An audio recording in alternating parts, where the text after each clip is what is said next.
사사기 13장은 이스라엘 역사의 가장 어두운 단면을 보여주며 시작합니다. 1절을 보면 이스라엘이 다시 여호와께 악을 행하였고 하나님은 그들을 블레셋의 손에 40년 동안 넘겨주었습니다. 이 40년은 사사기에 등장하는 압제 기간 중에서 가장 긴 시간입니다. 더 비극적인 것은 이전 사사 시대에는 백성들이 괴로워서 하나님께 부르짖었다라고 하는 기록이 있었지만 이제는 그 압제에 길들여진 나머지 하나님을 찾지도 또 부르짖지도 않습니다. 영적으로나 육적으로나 완전히 소망이 끊어진 그때 하나님께서는 이스라엘이 구원을 구하지 않았음에도 불구하고 먼저 구원의 계획을 세워 가십니다. 오늘 본문은 그 위대한 구원의 서막이 왕궁이나 화려한 성읍이 아닌 소라라고 하는 작은 마을의 무명의 한 가정에서 시작되는 것을 보여줍니다. 하나님의 사자가 단지파 마노아의 아내에게 나타납니다. 그녀는 원래 임신을 하지 못하는 불임의 여인이었습니다. 성경에서 임신을 못한다는 것은 인간의 무능력과 그 절망을 상징합니다. 하지만 하나님께서는 그 빈자리에 생명을 약속하십니다. 하나님은 곧 태어날 아이 삼손에게 나실인의 규례를 주십니다. 머리에 칼을 대지 말고 포도주와 독주를 마시지 말며 시체와 접촉하지 말라는 것입니다. 그리고 4절에서는 아이뿐만 아니라 어머니인 그녀에게도 똑같은 나실인의 삶을 요구하십니다. 하나님께서는 사명자를 보내시기 전에 그 사명자를 품을 그르신 부모부터 거룩하게 준비시키십니다. 아이가 하나님의 뜻을 따라 살아가려면 부모가 먼저 절제하고 거룩해야 합니다. 자녀의 신앙 교육은 말로만 가르치는 것이 아니라 하나님을 따르는 그 삶으로 시작해야 합니다. 이 마노아는 아내의 소식을 듣고 하나님께 기도했습니다. 8절입니다. 하나님의 사람을 우리에게 다시 오게 하사 우리가 그 낳을 아이에게 어떻게 행할지를 우리에게 가르치게 하소서. 마노아는 단순히 복을 받는 것에 그치지 않고 하나님의 뜻대로 자녀를 양육하기 위해서 말씀의 원리를 구했습니다. 하나님께서는 이 기도를 들으시고 하나님의 사자를 다시 보내주십니다. 다시 하나님의 사자가 나타나니까 마노아는 그 사자가 선지자인 줄 알고 식사 대접을 하려고 했습니다. 그러나 그분은 하나님께 번제를 드리라 라고 요구하십니다.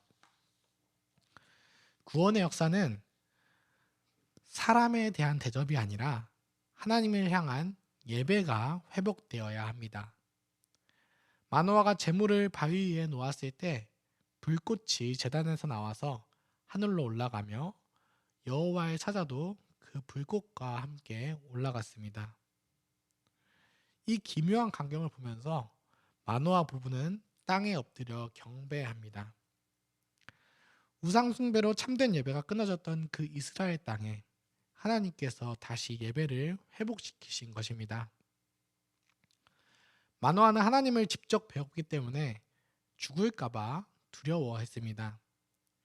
그러나 그의 아내는 하나님의 섭리를 깨닫고 여호와께서 우리를 죽이려 하셨다면 우리 손에서 번제와 소제를 받지 아니하셨을 것입니다 하며 남편을 위로했습니다. 본문에 나타난 하나님의 사자는 스스로를 기묘자라고 불렀습니다. 이는 이사야 9장 6절에서 예언되었던 예수 그리스도의 이름입니다. 즉 삼손의 출생을 예고하고 예배를 받으신 분은 바로 성육신 전에 예수 그리스도입니다. 삼손은 장차 오실 완전한 나실인이신 예수님의 그 예표가 됩니다. 마침내 아이가 태어나서 그 이름을 삼손이라고 합니다. 그리고 성경은 가장 중요한 구절로 이 장을 마무리합니다. 여호와께서 그에게 복을 주시더니 여호와의 영이 그를 움직이기 시작하였더라. 움직이기 시작하셨다라는 이 말은 성령의 강한 감동이 임했다는 뜻입니다. 아무리 블레셋이 강하고 이스라엘이 영적으로 무뎌졌어도 성령이 한 사람을 움직이기 시작하면 구원의 역사는 멈추지 않습니다. 사랑하는 형제자매 여러분, 오늘 우리는 사사기 13장을 통해서 세상을 이기는 구원의 힘이 어디서 나오는지를 보았습니다. 첫째는 세상과 타협하지 않는 거룩입니다. 세상이 술 취함과 방탕함에 빠져 있을 때 우리 가정은 나실인처럼 구별되어야 합니다. 두 번째로 기도로 묻는 양육입니다. 내 생각과 욕심이 아니라 하나님의 법도대로 자녀와 가정을 세워달라고 기도해야 합니다. 마지막으로 오직 하나님만 높이는 예배입니다. 우리의 삶이 바위 위에 예배 그 제단을 쌓을 때 기묘자 되신 주님께서 우리를 대신해 일하기 시작하실 것입니다. 비록 세상이 블레셋처럼 강해 보이고 우리 힘은 약해 보일지라도 오늘 우리가 마노아의 가정처럼 거룩과 예배를 회복한다면 하나님께서는 반드시 우리를 통해 이 시대를 구원할 삼손과 같은 역사를 일으키실 것입니다. 성령님의 감동하심을 따라 또 하루 살아가시는 저와 여러분들이 되기를 바라겠습니다. 함께 기도하겠습니다. 하늘에 계신 우리 아버지 하나님, 오늘도 진리의 말씀 허락하시니 감사드립니다. 암흑과도 같은 시대 속에서 여전히 구원의 빛을 비춰주시는 하나님 감사드립니다. 사람들이 하나님을 찾지 않았을 때에도 먼저 찾아와 주신 하나님의 그 신실한 사랑에 참으로 감사드립니다.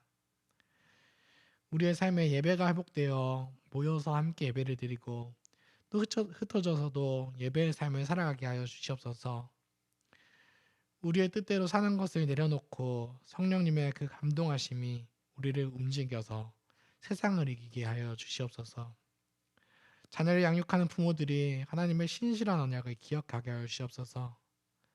하나님께서 사람을 세울 때 부모를 먼저 준비시킨 것을 기억하게 하여 주시옵시고 부모로서 먼저 하나님의 뜻을 따라서 살아가는 저희들이 되게 하여 주시옵소서.